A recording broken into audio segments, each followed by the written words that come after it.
How's everybody doing? Really? Is that it? How is everybody doing? Mo, what do you think, Mo? I mean, Well, it is chilly out, but no, I think the energy here has been amazing today. Yes. I was over at the ballpark just walking through it. It was like super cool just to see like everybody out here. Cold days not keeping anyone away, and I really feel like it's always a great kickoff because we know Jupiter's coming. More importantly, we know opening day is coming, and just to see our fan base and how engaged they are with this team, how much they care is something that I know is something special. It's the kickoff for the 2024 season. By the way, Happy New Year. Happy New Year. Happy New Year to you. When do you stop saying Happy New Year? Like February, March? Yesterday. Really? Well, you did it today, so. I don't know. It's just a question. I was thinking about that. Like, when do people start saying Happy New Year? I don't stop. If I don't see you the whole year, I see you in December. Happy New Year, my friend.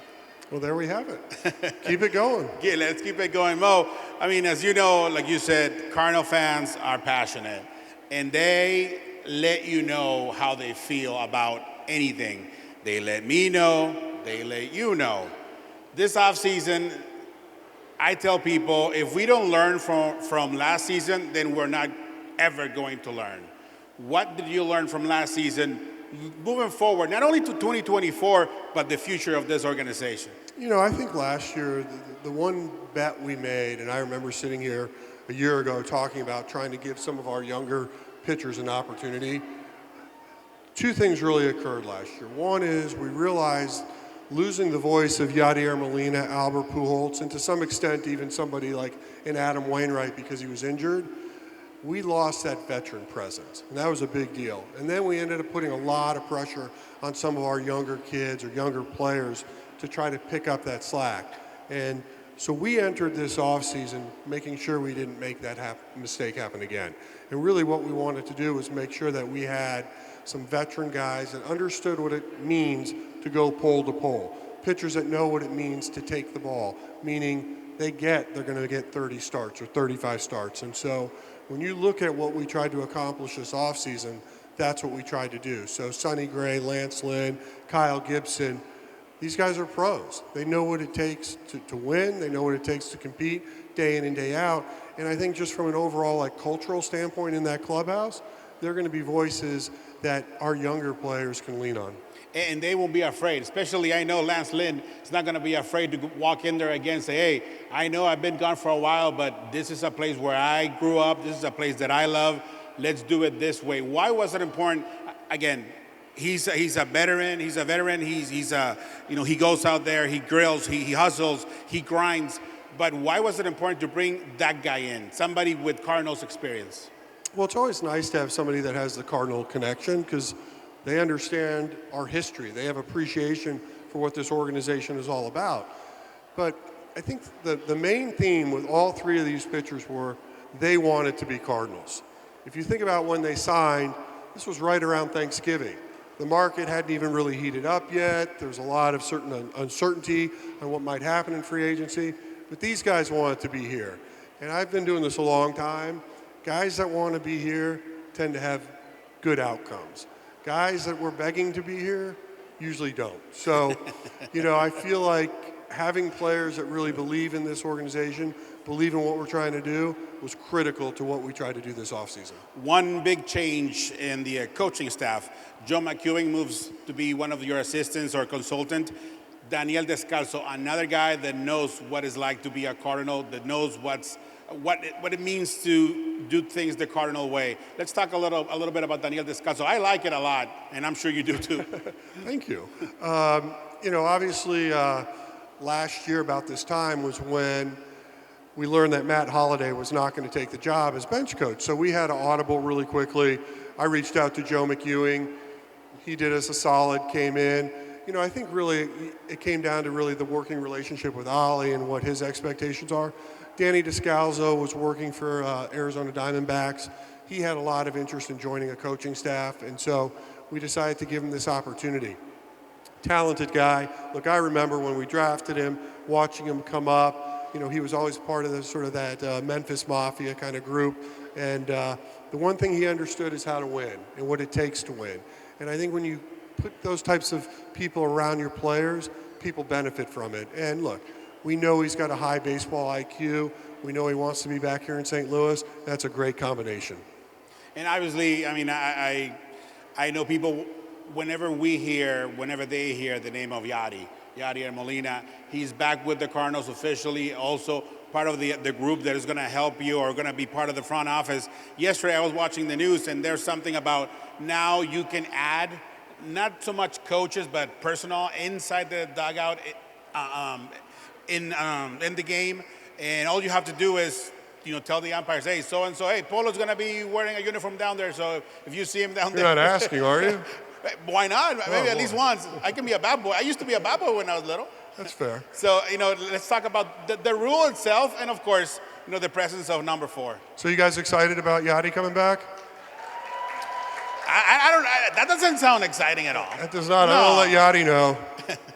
No, seriously, that's usually the number one question, is Yadi coming back? So the good news is he is. And I think, the impact he's going to make on this organization might seem like it's small, but really it's going to be big. Because anytime he can spend around our big league club, we're going to welcome it. Anytime he can spend time in our minor league system, we're going to welcome it. But we're going to understand that he still has to commit some time at home. We're going to be cognizant of that. But we're certainly glad he's joining us. And, I think the good news is, yes, he can spend time in the dugout. And I think that'll help others as well. So we're super excited about bringing him back, and I think he'll be a huge asset to this organization. And like you said, he wanted to be here because he had a chance, he had a chance to explore other opportunities. He's like, no. I want to stay there, and I want to hold on to that dream of going back for as long as I can. And for that, I think the Cardinals are better for that. Now, you talk about Yadi, Daniel Descalso, and other players that now are coaches, even managers like Skip, that maybe when you got here, they were coming in with you, or some of them you drafted, or you were part of the group that drafted those players. Now they're managers, they're coaches. How does that make you feel? And don't tell me old, because you look really, really good. Yeah, it makes me feel old. It definitely does.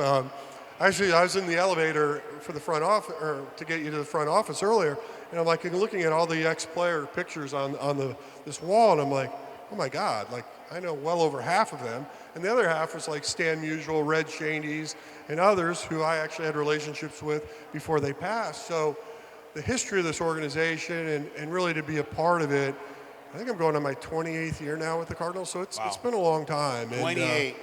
And, it's been a lot of fun to see what we've been able to accomplish, and hopefully we have a few more brighter seasons ahead for sure. I hope so. And hey, like I always tell, I don't have a ring. I've been in baseball for 15, almost 20 years, and I have no rings. So no pressure, right? No. Hey, let's do it for Polo. # do it for Polo. I love that. Yeah, let's change for the Lou for Polo. Let's make that happen. You said your day job is kind of demanding. How demanding is it? Because, there's a lot of people, I can do his job. But at the end of the day, I don't think there's many people that can do your job. Well, I'm sure a lot of people could do the job, but you have to first, create your opportunity to get it.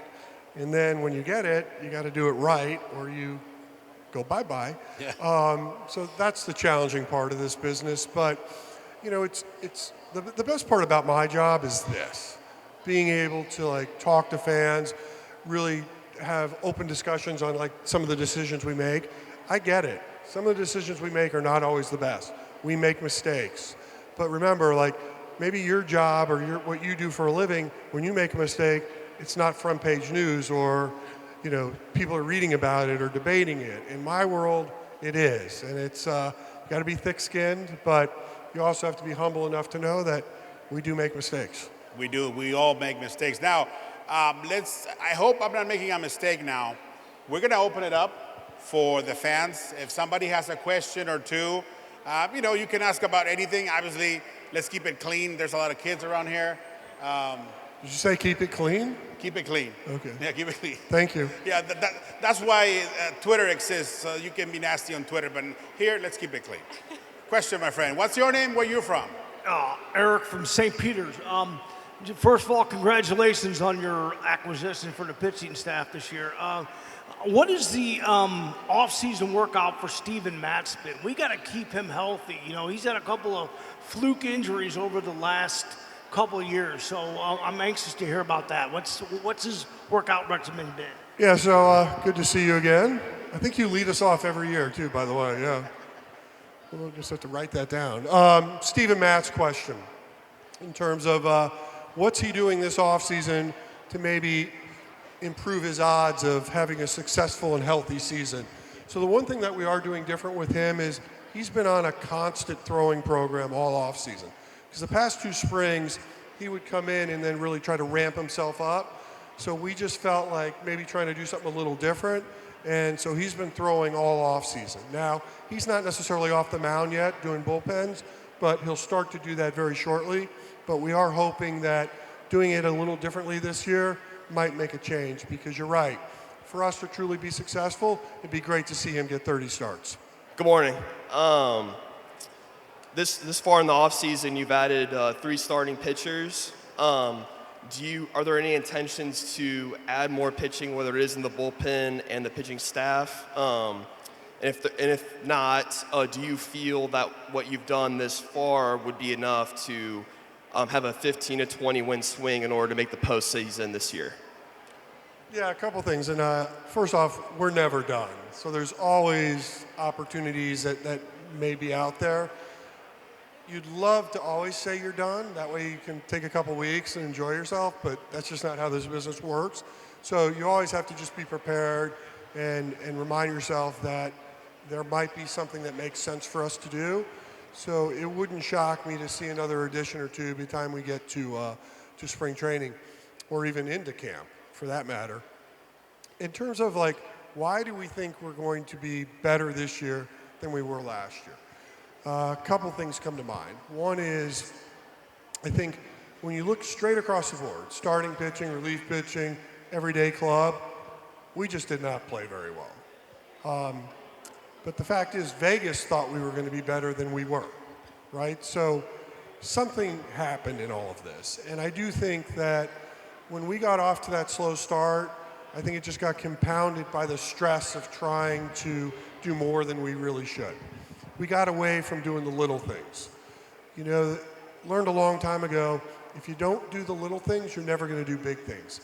And we sort of got away from that last year, and we've got to get back to that. And so this offseason, we've taken a look in the mirror. We've done a lot of self-evaluation on how we can get back to that. But that's going to be what drives our spring training. And when you think about baseball, it's a little bit unique, right? Because when you're the starting pitcher, the relief pitcher, you have the ball in your hand. When you're the hitter, you have the bat in your hand. So if you do your job, it makes everybody else's job easier. When you're not doing your job, it makes everybody else's job more difficult.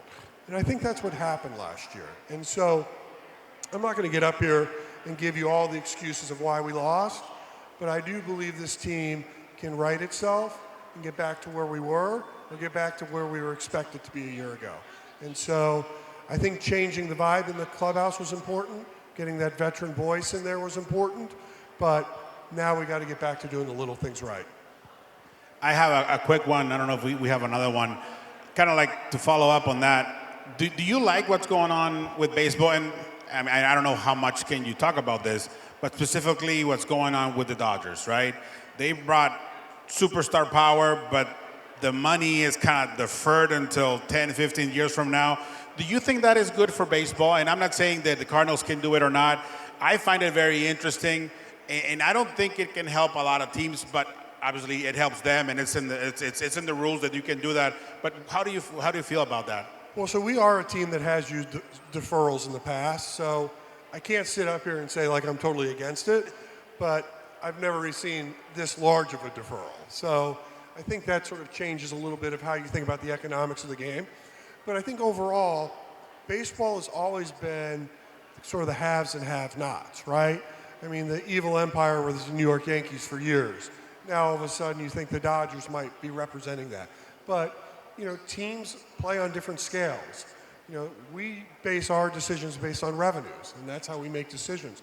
And so, you know, ultimately, we're allowed to have a higher payroll because of people like you. So we punch a little bit above our weight, But when you look at market size, we are a smaller market, and that becomes a lot more challenging when you're looking at some of how larger markets make decisions. And so ultimately, that's our job, is to try to find ways to zig and zag to allow us to compete with those bigger markets, even though we know we're not.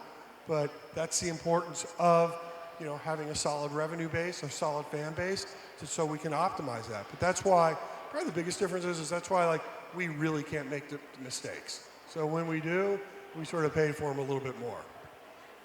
Any other questions? Yes, in the back. Hi, Mo. Josh from Fort Lauderdale, trying to bring the warm to winter warm-up.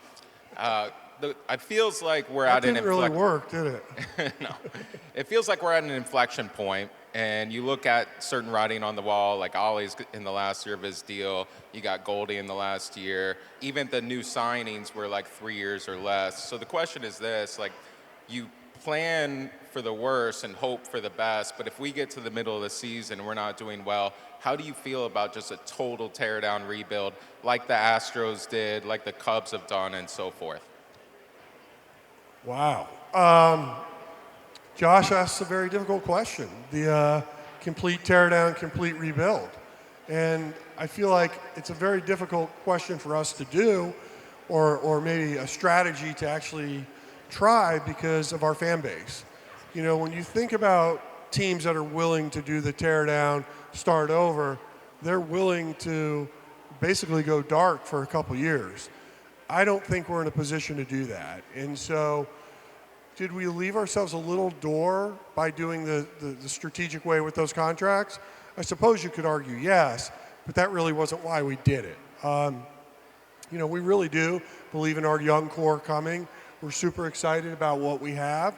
I don't think we see ourselves in a position, though, where we want to hit the reset button, even if we were to struggle this year. In terms of what that might look like, we're going to try to continue to win. We know we have a good young group coming.